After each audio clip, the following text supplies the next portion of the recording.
Borborbor Championship winner. Ekele Eji Leho, the Oxygen City. Miato. Efi kenwa do zone. Enye. Dokoma holonu mi be mi dako. Abele ke he jeji se ogbole. Nu chochove mi agbobe amede o menye evie o.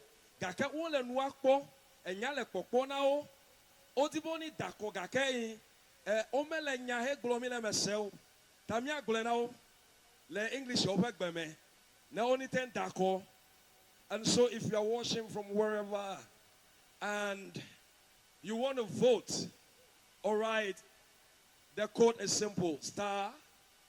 *920* *922#. Then you send. *920* *922#. Then you send. Then you now select the group that you want to vote for. Makajima misamede akpenami hobiblia akpa avelia eje egome nenya be nelefia onya chichonawa ke group banto agbe yeji mia hokle asigbe gan ade.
5 minutes gone.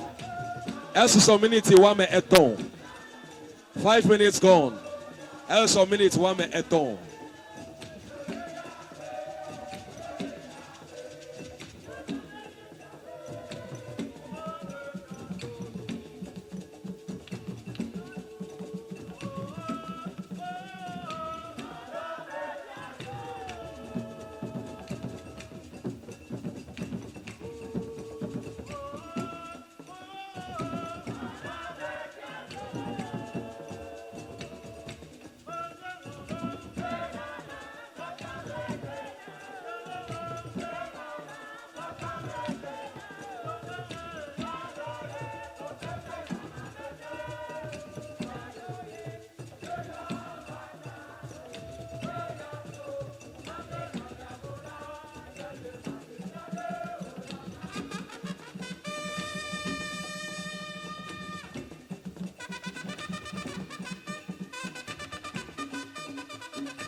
Else so minute the car. Else so minute the car.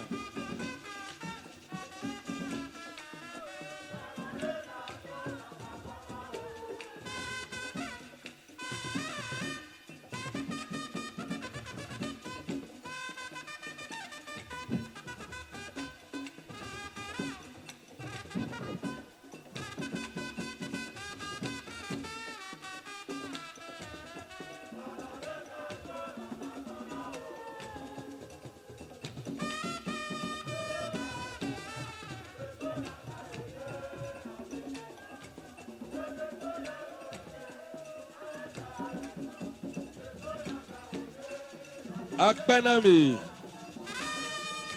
Agbeyeye.